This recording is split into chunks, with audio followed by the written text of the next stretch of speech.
Pedindo a proteção de Jesus, a proteção de Maria e a proteção de São Miguel Arcanjo, rezando a oração de São Miguel Arcanjo. São Miguel Arcanjo, defendei-nos do combate, sede nosso refúgio contra as maldades destiladas do demônio. Ordene-nos Deus instantemente o pedimos, e vós, príncipe da milícia celeste, pelo divino poder, precipitai no inferno a Satanás e a todos os espíritos malignos que andam pelo mundo para perder as almas. Amém. Pai, Filho e Espírito Santo.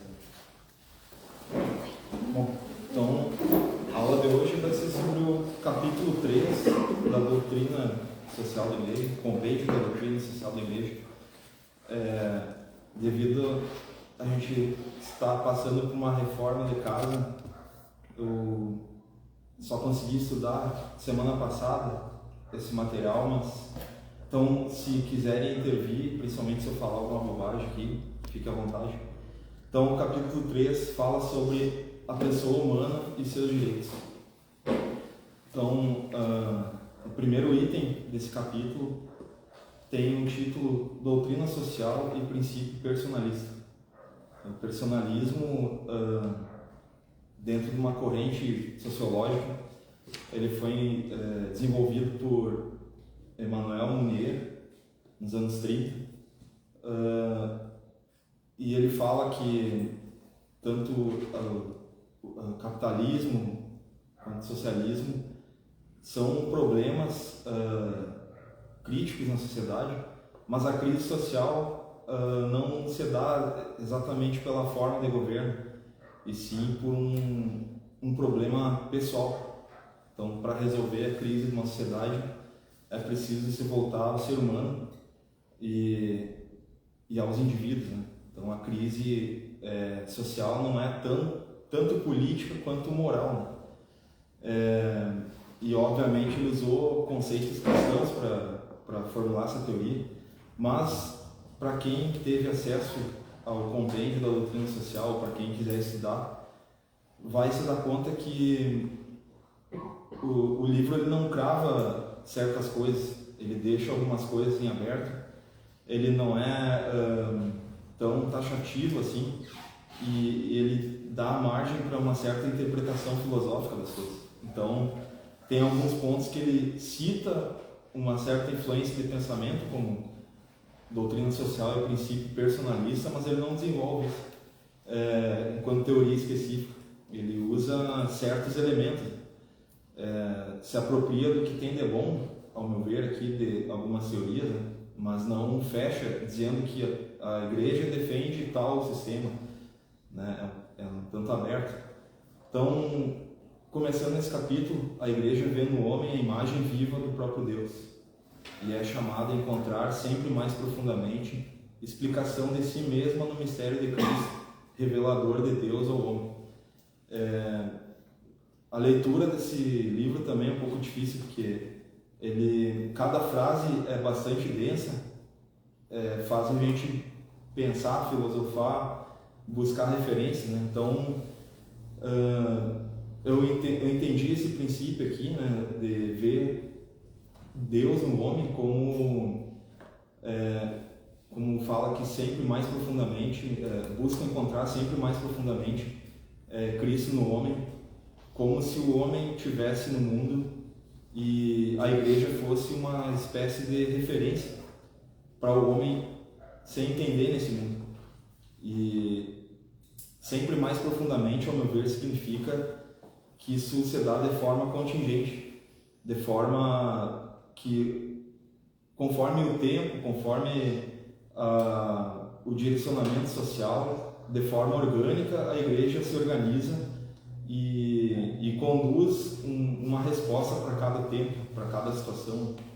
Então, é uma relação cíclica, é uma relação de construção que a Igreja tem para entender o homem na sociedade.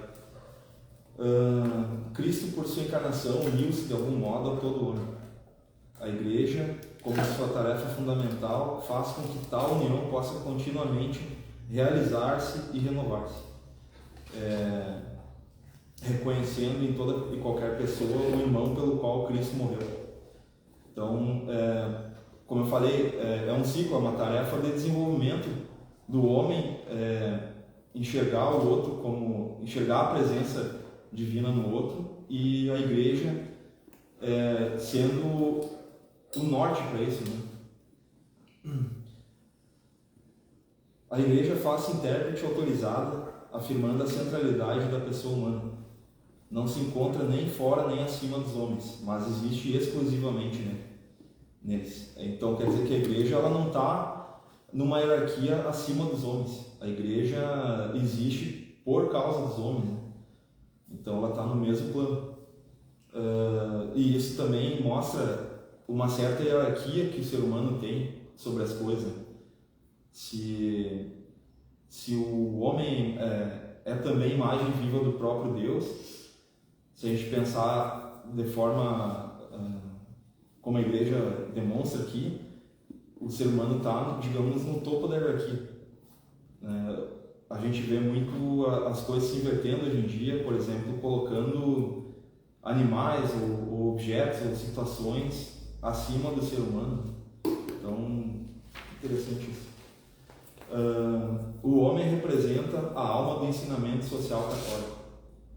A doutrina social afirma a intangível dignidade da pessoa humana. A igreja tem denunciado as muitas violações da tal dignidade. Então, se o homem precisa de dignidade, quanto mais ele precisa existir, estar vivo. Então, esse é um princípio que afirma a questão da existência humana, né? A questão a favor da vida, digamos assim. Segundo item, a pessoa humana, imago Dei, a imagem de Deus. Por isso que a gente não apoia o aborto, né? Por isso a gente não apoia o aborto. Por isso o ser humano está acima de outras criaturas. Inclusive, dentro do 3º capítulo, você fala aqui que a gente pode usufruir dos animais, por exemplo, numa relação, seja lá, sei lá, afetiva ou de subsistência, ou usar animais para o serviço, para algum conforto, desde que você faça isso com dignidade, não abusando do outro ser vivo. Por ser a imagem de Deus, o indivíduo humano tem a dignidade de pessoa. Ele não é apenas uma coisa, é capaz de conhecer-se, possuir-se e doar-se livremente, e é chamado por graça a uma aliança com seu Criador. Quer dizer que, enquanto nos reconhecemos como ser humano, como pessoa, nós temos já uma característica que é a propriedade privada de si mesmo. Se eu existo, se eu possuo a mim mesmo, né? E tanto é assim que eu posso resolver me matar, assim. Eu posso me doar, posso me conhecer. Quer dizer que eu, além de ter eu mesmo enquanto propriedade privada, eu também tenho uma autonomia enquanto existente. Na minha existência existe uma autonomia. A semelhança com Deus é uma relação que existe por si mesma. Pode ser tanto ignorada como esquecida ou removida, mas nunca pode ser eliminada. Criado por Deus para a relação com Ele, o homem tende naturalmente a Ele. A gente vê algumas situações, por exemplo, de pessoas que se afastam da religião ou de pessoas que não têm muita ligação e, no fundo, às vezes sentem um vazio existencial, né, como se fosse um imã. Aqui afirma que a gente tem uma naturalidade de buscar Deus. E o homem não é um ser solitário, mas um ser social. Essas coisas me soa muito óbvio assim falar isso, mas acho que é importante contar porque o homem é um ser totalmente independente, né? Diferente de um animal aí que nasce, tipo, um terneiro nasce e já sai procurando a teta da vaca, né? O ser humano é extremamente independente, mas não só quando é criança, enquanto ser social também, né? O ser humano não foi feito para viver sozinho, né? E embora algumas filosofias coloquem bastante, por exemplo, o niilismo, como se a gente viesse do nada e existisse numa questão acidental, digamos assim, ou a misantropia, que é o sujeito ter aversão a outras pessoas e ser isolado do mundo, um misântropo autêntico, né, que vá para o mato, assim, que não o cara que se diz misântropo, o misantropo, sei lá, e tem rede social, trabalha, fala assim no radicalismo, mas aqui afirma que o ser humano é um ser social. A gente não foi programado para viver sozinho.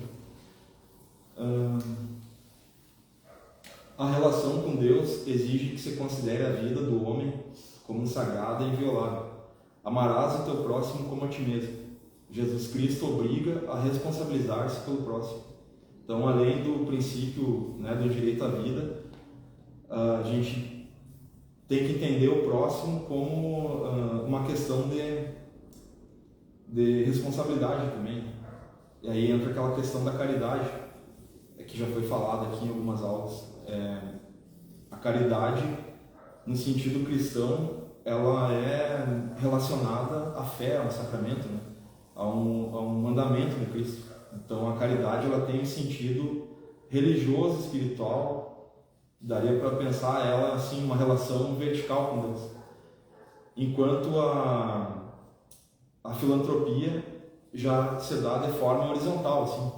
Eu faço para cumprir um papel social, mas sem relação nenhuma com o divino. Isso a gente vê dentro do Estado mesmo, ou em entidades filantrópicas que algumas inclusive, né, anticristãs, mas a caridade, a filantropia não é de todo ruim, digamos assim, mas ela não tem esse caráter espiritual, né, que existe no cristianismo, que se faz independente de precisar. Por exemplo, se eu ver uma pessoa na rua ali que não está trabalhando, ela merece uma esmola? Talvez nem mereça, mas por caridade se faz, né? Assim como Cristo fez para nós. A gente merecia que Ele morresse por nós? Não, mas por amor Ele fez, né? Então, uma diferença entre filantropia e caridade. Diante de todas as outras criaturas, podem e devem submetê-las ao próprio serviço e usufruir dela, o homem, né, diante das outras criaturas. Mas exige exercício da responsabilidade, não é uma liberdade de desfrute arbitrário e egoístico. Toda a criação, na verdade, tem o valor de coisa boa. O homem deve descobrir e respeitar esse valor, rumo à contemplação daquilo que Deus viu de bom. É um pouco do que eu falei ali sobre animais, né? Mas não só isso, né? Extrapola para toda a natureza, né? Nosso papel tentar entender esse mundo e entender o valor das coisas. Então, passando a outro tópico, o drama do pecado. Da revelação, sabemos que Adão, o primeiro homem com a transgressão do mandamento de Deus, perde a santidade e a justiça que estava constituída com o pecado, né? A consequência do pecado enquanto ato de separação de Deus é precisamente a alienação, isto é, a ruptura do homem não só com Deus, como também consigo mesmo. A consequência do pecado é a desagregação da família humana e, obviamente, daí extrapola a destruição social, né? Mas para ficar um ponto importante disso é que ele cita aqui a consequência do pecado é um ato de separação de Deus e nos conduz à alienação. Quer dizer que dentro do pecado eu estou me encaminhando não para desfrutar da liberdade, mas justamente para ser um escravo de uma ação errada. Então, o pecado de cada um repercute de algum modo sobre os outros. Isso é um baita problema, essa afirmação, né? Não adianta eu considerar, vou pecar e isso vai ficar só em mim, né? De alguma forma eu vou passar isso adiante também. As consequências do pecado alimentam as estruturas de pecado. As consequências do pecado alimentam as estruturas de pecado. Quer dizer que a coisa é muito maior. Reforçam e se difundem, se tornam fontes de outros pecados. Quer dizer que é um ciclo vicioso. Trata-se de condicionamentos e obstáculos que aí vão extrapolar para a sociedade. Sim. Não sei se eu estou indo muito rápido. Dá para entender? Não, tá bem. Tá. Universalidade, esse tópico do terceiro capítulo. Universalidade do pecado e universalidade da salvação. A doutrina da universalidade do pecado, todavia, não deve ser desligada da consciência da universalidade da salvação em Jesus Cristo. Se dela isolada, gera uma falsa angústia do pecado e uma consideração pessimista do mundo e da vida, que induz a desprezar as realizações culturais e civis aos homens. Então, isso quer dizer que a gente não pode ficar... a gente não pode ser tão pessimista de que, por sermos falhos, pecadores, limitados, eu vou focar nisso e vou esquecer de que Cristo veio justamente para trazer a salvação. Então, às vezes a gente pode viver especulando um apocalipse e coisas pesadas que a gente não vai conseguir dar conta, mas o fim do mundo para nós pode ser daqui a 1 minuto. Ninguém garante, né, que vai estar vivo amanhã. Então, eu acho que isso aponta para a gente não sobrepor o mal sobre a salvação. O realismo cristão vê os abismos do pecado, mas os vê à luz da esperança, maior do que todo e qualquer mal, dado pelo ato redentor de Cristo que destruiu o pecado e a morte. Essa frase aí dá um alívio, assim, Deus quer, no único mediador, Jesus Cristo, seu Filho, a salvação de todos os homens. É algo que Deus deseja. E a gente tem que lutar por isso, óbvio. Outro tópico do terceiro capítulo, a pessoa humana em seus vários perfis. A pessoa não pode jamais ser pensada unicamente como absoluta individualidade, edificada por si mesma ou sobre si mesma, como se as suas características próprias não dependessem senão de si mesmas. Nem pode ser pensada como pura célula de um organismo disposto a reconhecer, quando muito, um papel funcional no interior de um sistema. Vocês entenderam isso? Entenderam? Nossa, mas não é nós mesmos, né? Por mais que as pessoas hoje em dia achem que sim, né? Eu perguntei porque eu tentei pensar assim, as frases mais diretas, assim, né? Mas tem algumas que fazem a gente ficar pensando assim, e contextualizando.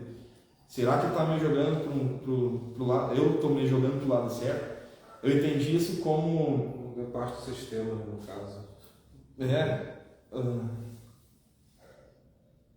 Então, eu levando para o lado social, né, já que a doutrina social aqui, tu não pode ser um indivíduo tão autônomo assim, nem ser um fruto de algo que me molda assim totalmente, né, levando para o lado, para o campo político, hein? Nem tão liberal, nem tão anarquista, assim, ou anarcocapitalista, nem tão comunista, nem tão socialista.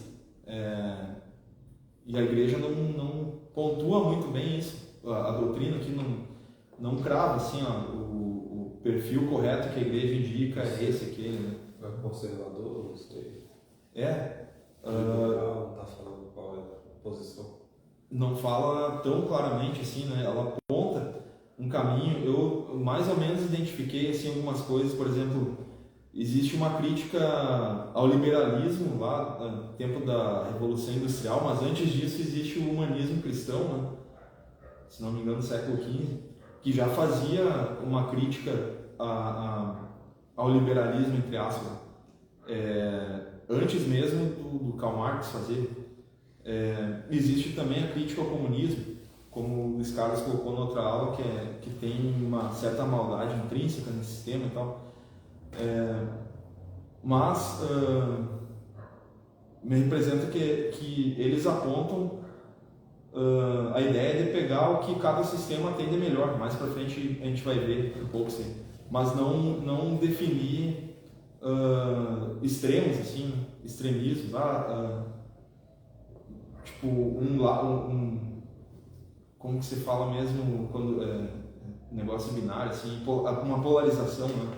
As coisas não são tão duais assim, né? é esse ou aquele, né? Existe em cada situação uma realidade diferente. Então, nesse parágrafo coloca nem absoluta individualidade, nem absoluto fruto de um sistema. A fé cristã, ao mesmo tempo que convida a procurar em toda parte o que é bom e digno do homem, situa-se num plano superior e algumas vezes oposto ao das ideologias. Então, acho que vem responder um pouco desse parágrafo. A fé está acima da ideologia, né? Na verdade, a gente viu em alguma aula aí que o ser humano deve buscar a verdade, né? E a ideologia ela está muitas vezes em oposição à verdade, porque é uma ideia se sobrepondo à realidade. Então, muitas vezes a própria ideologia, como eu comentava ali de filantropia, ela pode ser usada de forma a eliminar Deus da história, né? Não, ao invés da caridade, a filantropia pura e seca, assim, né? O homem foi criado por Deus como unidade de alma e corpo. Na unidade de alma e do corpo, o sujeito dos próprios atos, mediante sua corporeidade, unifica em si os elementos do mundo material. Nele atinge sua plenitude. Inserir-se no mundo material, lugar da sua realização e da sua liberdade. Inserindo-se no mundo material, lugar da sua realização e da sua liberdade. Aqui nessa parte ele está colocando a pessoa como fruto de uma unidade de corpo e alma, né? de físico com espiritual, ou seja, nem só físico nem só espiritual, nem só, não sou movido apenas de elementos fora da minha realidade e nem sou movido apenas da minha realidade sem considerar meu elemento espiritual, embora exista um gargalo nessa mistura aí, porque de alguma forma a minha realidade tem um certo poder de moldar o meu espiritual e vice-versa. Mais adiante eu desenvolvo um pouco mais assim. Do ser humano não ser só um ser espiritual, nem só um ser social, aliás, as duas coisas.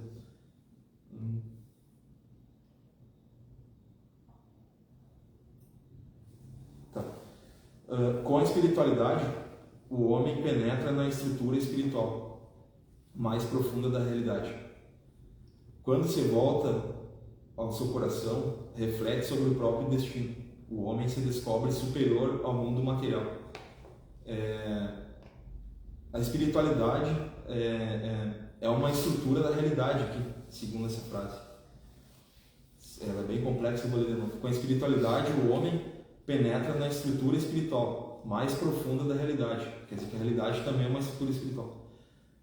Quando você volta ao seu coração interior, reflete sobre o próprio destino. O homem se descobre superior ao mundo material.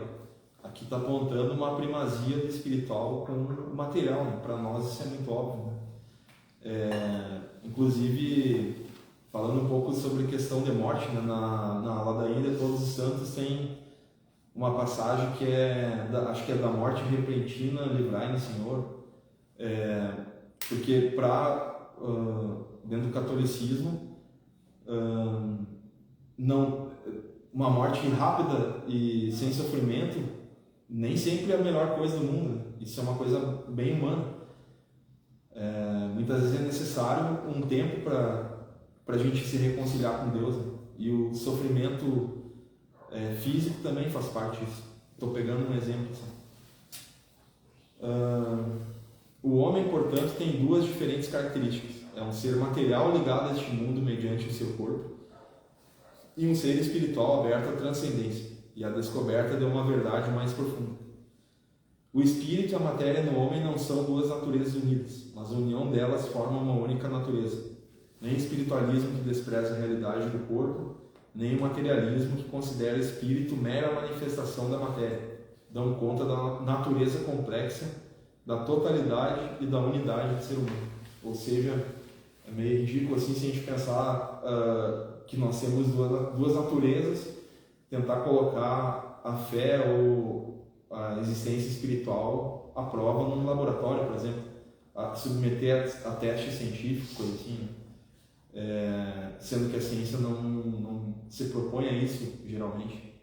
Embora eu considere que hoje a ciência é a religião mundial, né? A religião, entre aspas, mais aceita por diversas correntes de pensamento, correntes religiosas e tal, muitas vezes incontestada, né?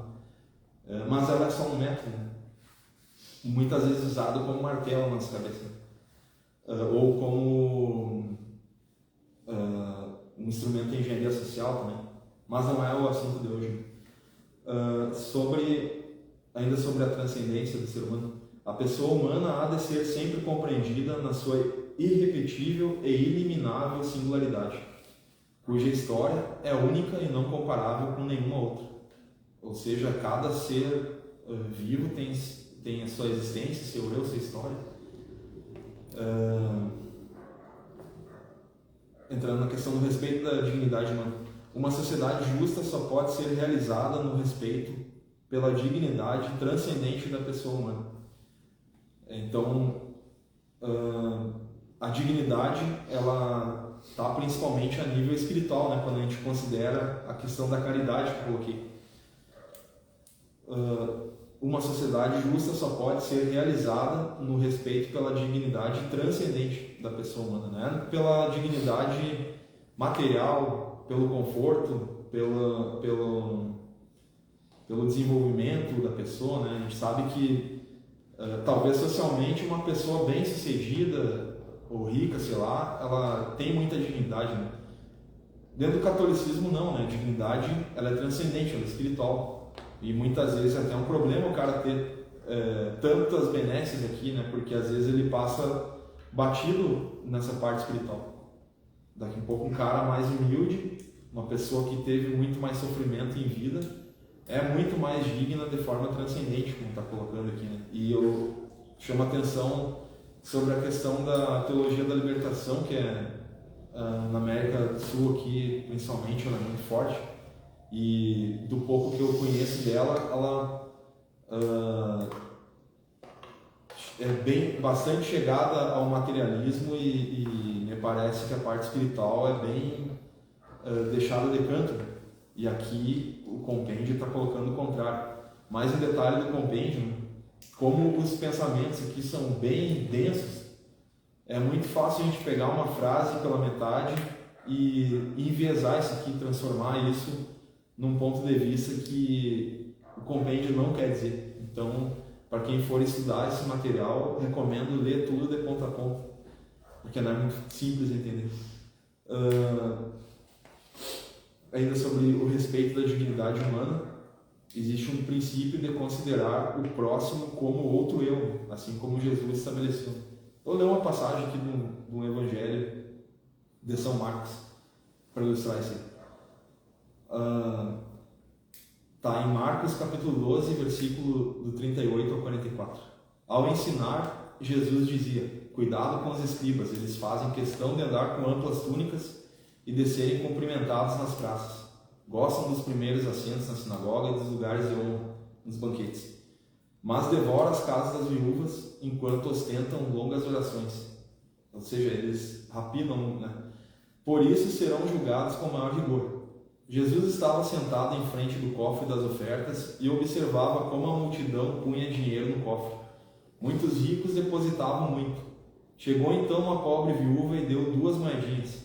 Jesus chamou os discípulos e disse: em verdade vos digo, essa viúva pobre deu mais do que todos os outros que depositaram no cofre, pois todos eles deram o que tinham de sobra, ao passo que ela, da sua pobreza, ofereceu tudo o que tinha para viver. Seguindo aqui então, em nenhum caso a pessoa humana pode ser instrumentalizada para fins alheios ao seu próprio progresso, que pode encontrar cumprimento pleno e definitivo somente em Deus e no seu projeto salvífico. Quer dizer, remete de novo à questão da caridade, né? A filantropia não pode ser usada para transformar o ser humano dentro de uma ideologia por interesse político e tal. Não que não deva existir, deve, né? Mas, enquanto cristão, a gente deve sempre se voltar à questão espiritual dentro disso, e não à questão puramente materialista. Valor e limites da liberdade. Outro tópico dentro do 3º capítulo. Deus quis deixar ao homem o poder de decidir, para que assim procure espontaneamente o seu Criador. A ele adira livremente e chegue à perfeição plena e feliz, de acordo com uma opção consciente e livre, e não por força de um impulso interno cego ou debaixo de mera coação externa. Acho que isso nem precisa explicar muito, né? Deus quer que a gente faça parte do seu projeto para nós de forma espontânea, né? A libertação, isso daqui talvez responda a questões sobre livre-arbítrio e tal, né? Possíveis injustiças, né? A gente tem liberdade de escolher o bem e o mal, enfim. A libertação das injustiças promove a liberdade e a dignidade humana. Porém, é necessário, antes de tudo, apelar para as capacidades espirituais e morais da pessoa e para a exigência permanente de conversão interior. Se quiserem obter mudanças econômicas e sociais que estejam realmente a serviço do homem. Esse trecho cita, né, que a receita está no nosso interior, né? A gente deve buscar a justiça e a dignidade, né? Até porque, como eu falei, o homem é um ser material e espiritual, então não adianta ficar só no espiritual também. A materialidade da nossa vida concreta também influencia no espiritual, né? Mas, de novo, aponta para buscar isso de forma interior. O vínculo da liberdade com a verdade e a lei natural. Outro tópico. A verdade sobre o bem e o mal é reconhecida pelo juízo da consciência. A verdade sobre o bem e o mal é reconhecida pelo juízo da consciência. A consciência se exprime com atos de juízo. Medem-se não pela libertação da consciência da verdade objetiva, mas, ao contrário, por uma procura insistente da verdade. Quer dizer que se libertar de conceitos, tal como a sociedade prega hoje em dia, é um caminho contraditório, né? Porque a gente entra num raciocínio circular de que a verdade não existe ou que ela é relativa. E isso é facilmente desmentido se perguntar para alguém se a verdade realmente não existe. Isso é uma verdade? Se sim, já desmonta o argumento. Mas aqui, sobre a questão da verdade da nossa consciência, né? O compêndio está nos dando a entender que nós temos a liberdade de reconhecer, escolher e buscar o entendimento sobre o bem e o mal. Então, a nossa consciência, nosso juízo, está mais relacionado à capacidade de ordenar as coisas e de julgar, né? E não transcender a verdade como se a gente fosse Deus. Deus, né? A minha verdade, o meu modo de ver. A igreja é um parâmetro para a gente seguir, né?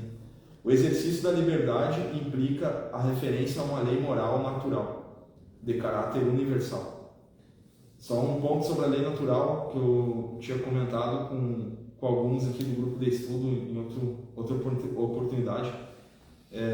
Eu vi alguns debates assim de pessoal anarcocapitalista, digamos, seria acho que uma direita mais ao extremo, assim, de que a lei positivista, né, positivismo jurídico que a gente tem no Estado, que seria a lei de fato, a lei simplesmente como uma imposição burocrática, né?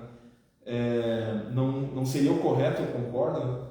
A igreja propõe aqui a lei natural, né? Eu vi pessoal ANCAP, anarcocapitalista, citando isso, embora geralmente nesse movimento tenha muito ateu ou pessoa que não é ligada à religião.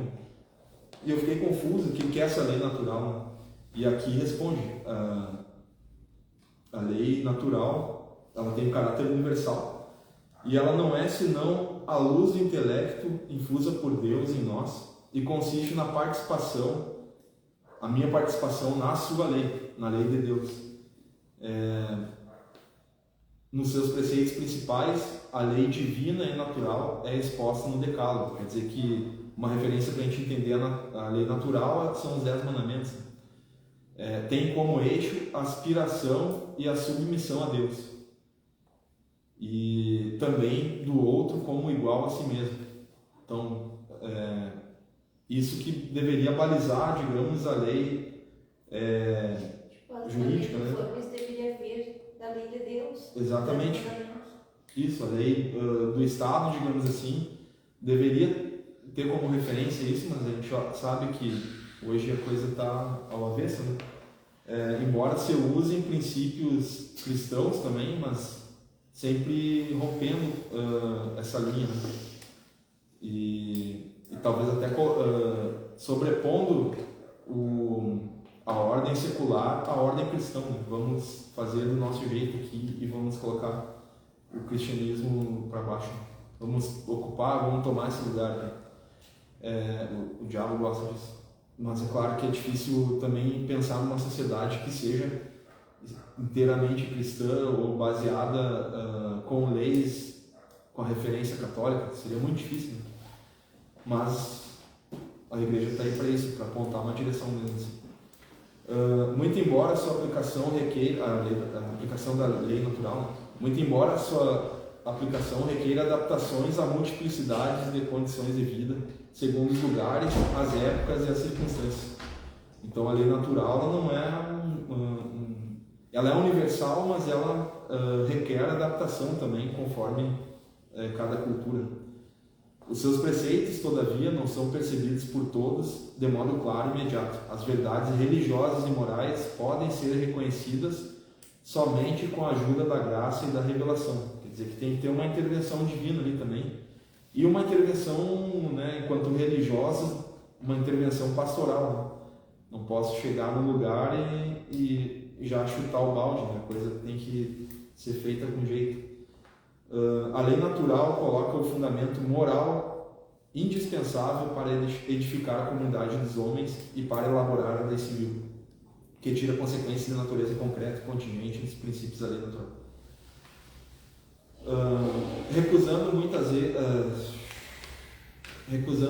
vezes a reconhecer Deus como seu princípio, o homem destruiu a devida ordem em relação ao fim último e ao mesmo tempo toda a sua harmonia consigo mesmo, com outros homens e as coisas criadas. A liberdade do homem necessita, portanto, ser libertada. Cristo, com a força do seu mistério pascal, liberta o homem do amor desordenado a si mesmo. Quer dizer, a liberdade que a gente busca é a libertação do pecado e a ordenação das coisas. E aí, não está colocado aqui, mas eu fiz uns apontamentos, não está no livro, então não tomem como fato, assim, mas a gente nota assim que hoje em dia Deus ele é muito personalizado, customizado, é muito subjetivo, do meu jeito, o jeito que eu entendo Deus, geralmente de forma menos exigente do que em toda a história humana, até porque na Idade Média estava clara assim, a possibilidade de condenação. Sair fora da risca era um problema, era um entendimento coletivo isso, antigamente. Hoje todo mundo se acha digno de salvação, né? Hoje a gente faz tudo do nosso jeito, como eu gosto, como eu acho importante, como eu acho que é certo, eu adapto como quero, de preferência sem sofrimento.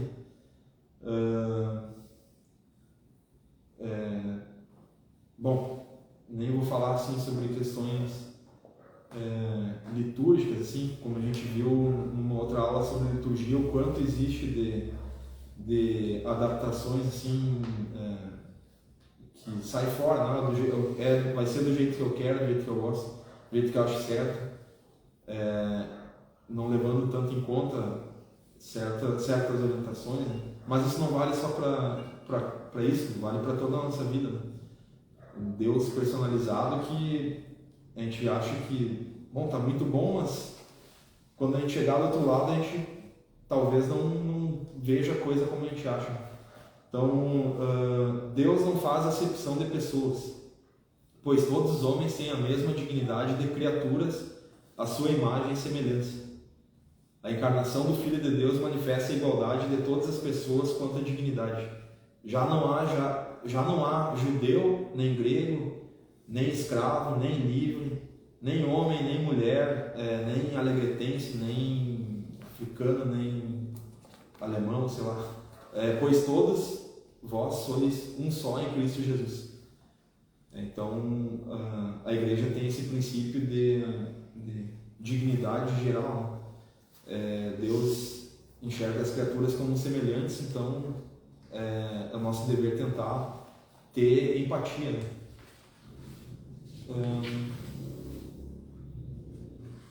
Para finalizar aqui, sobre direitos humanos, é um tópico dentro do 3º capítulo.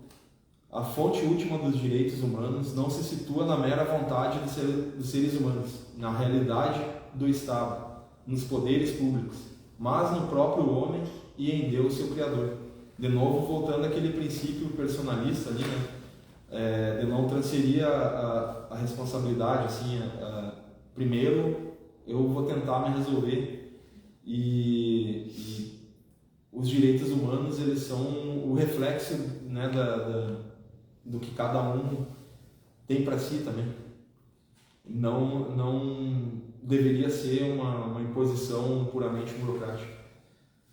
Na encíclica Centésimos Anos, João Paulo II sintetizou-as num elenco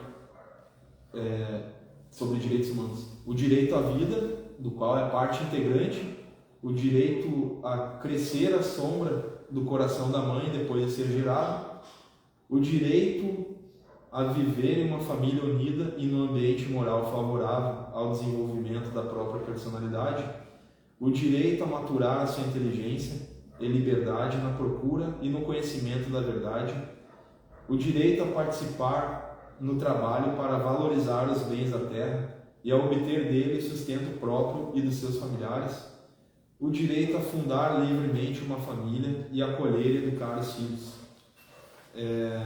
Então, o Papa João Paulo II deixou bem claro, os direitos humanos têm isso aqui por base. A paz funda-se não só no respeito dos direitos do homem, como também no respeito do direito dos povos, sobretudo o direito à independência. Eu destaquei isso aqui porque me parece bem nacionalista, assim, a ideia desse compêndio, de respeitar cada estado, né, cada nação, cada cultura, né, e a paz, além de eu ter a caridade com o próximo, ela tem que ser elevada também a uma caridade elevada a outras nações também, a uma empatia com culturas diferentes, com outros modos de organização. A nação tem um fundamental direito à existência. De novo, bem nacionalista, né? Por isso que eu citei a questão da esquerda e direita, né? Muitas vezes na polarização política, um candidato, por exemplo, não representa tudo o que tu pensa. Às vezes tu concorda com elementos do outro lado também, né? E esse jogo,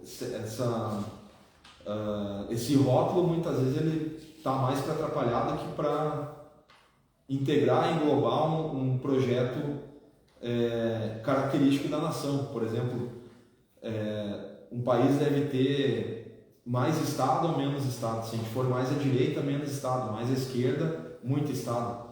Quanto eu acho que deveria ter de Estado no país?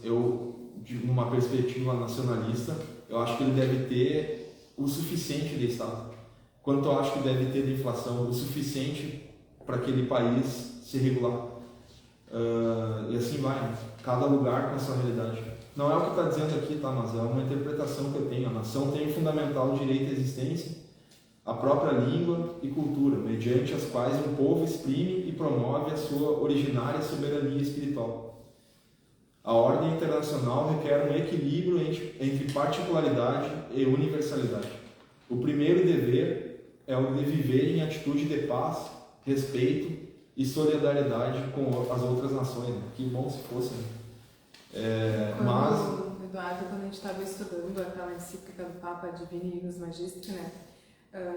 Tudo começa na família, né? Que é a família que vai formar ali a sociedade, né? Então, quando tem a sociedade, a partir daí o Estado ele surge após a família. Então, o Estado ele surge exatamente para auxiliar a família, né? Não para se sobrepor à família, mas para auxiliar e ajudar com as suas leis a proteger a família. Então, quando você fala assim no Estado, mais ou menos Estado, exatamente, esse Estado tem que ser aquele que promove o bem da família, né? Estado que propicia que aquela família consiga crescer, se desenvolver e em sociedade ela ter os bens e as condições de viver da melhor forma possível, a sua maior dignidade possível. Então aí é que está, esse Estado ele não pode estar acima da família, na verdade ele contribui com a família, ele ajuda a família. Então o que se falava ali, por exemplo, que a família por si só ela não consegue prover todos os bens que precisa. Claro que ali se falava mais num ponto de educação, mas ela não consegue prover todos os bens que ela precisa. Por exemplo, eu preciso construir uma casa, eu vou precisar do tijolo, eu vou precisar do construtor, eu vou precisar de materiais de construção. Então, eu preciso... Exatamente, eu vou precisar ter uma infraestrutura. Então, aí se forma então, a sociedade e o Estado, exatamente, que é essa união de famílias, né? Que precisa, digamos, ser ordenada, favorecer aquilo que protege a família com as suas leis, exatamente até para aqueles que infringem as leis ou que desordenam, né, essa ordem, sejam de alguma forma retirados do convívio da sociedade, punidos e tudo mais. Então, esse é o fim do Estado, é o que a gente não vê muito hoje, né, que é um Estado que ele quer, na verdade, sufocar, dominar e um Estado que procura, muitas vezes, corromper os valores que aí está sendo citado aí, né, da família. Então, exatamente esse fundamento aí, né, são os valores morais, que são... são diferentes das leis divinas. Exatamente, porque a lei natural é uma lei que é da natureza, ou seja, ela não pode ir contra a natureza do homem, né, contra a natureza da pessoa humana. Então, tudo que é lei que ela vai contra a natureza da pessoa humana, ou seja, da sua natureza individual, da sua natureza familiar, da sua natureza social, ela vai contra a lei natural. Então ela é contra a lei divina, porque a lei divina não se opõe nunca à lei natural. Então, como ali dizia antes, né, o ser humano é um ser social. O Estado, ele sempre vai existir, né? Embora tenha problemas, ele está grande demais, ele está corrompido, não sei o quê, mas é como a questão de uma vaca com carrapato. Tu não vai matar a vaca porque ela tem carrapato, melhor tu corrigir matando o carrapato, né?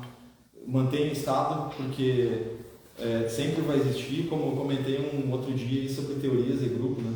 Se tu não quiser ter rótulo nenhum, tu vai cair no grupo dos sem rótulos também. Então, se tu não quiser Estado, alguém vai querer e vai te colocar nesse freio. Vai ter um Estado vai criar um Estado para chamar de seu, hein? Então, realmente, como tu falou, o Estado deveria entrar justamente naquilo que a sociedade carece, né? Dar aquela assistência, uma vez resolvendo o problema, se retirando e tal, numa dinâmica. Por isso que eu coloquei lá antes a questão, uma dinâmica, eu esqueci a palavra que eu usei, mas bom, enfim, entenderam o que eu quis dizer hoje. O Estado ele é necessário desde que, né, não sufoque o indivíduo também. E, enfim, a solene proclamação, voltando aos direitos humanos, a solene proclamação dos direitos do homem é contradita por uma dolorosa realidade de violações, guerras e violências de todo tipo. O empenho pastoral de anúncio do fundamento cristão dos direitos do homem, para ser mais eficaz, é aberta à colaboração ecumênica, ao diálogo com as outras religiões, com os organismos governamentais e não governamentais nos planos nacional e internacional. Finalizando aqui o terceiro capítulo, então. Embora a Igreja seja a nossa luz, a nossa referência, aqui fala em empenho pastoral, né, de furar a bolha de alguma forma, chegar em outros pensamentos e tentar colocar isso em prática, né? Tudo isso que eu citei no terceiro capítulo aqui. E a princípio é isso. Certo? Fazer uma oração final? Por favor.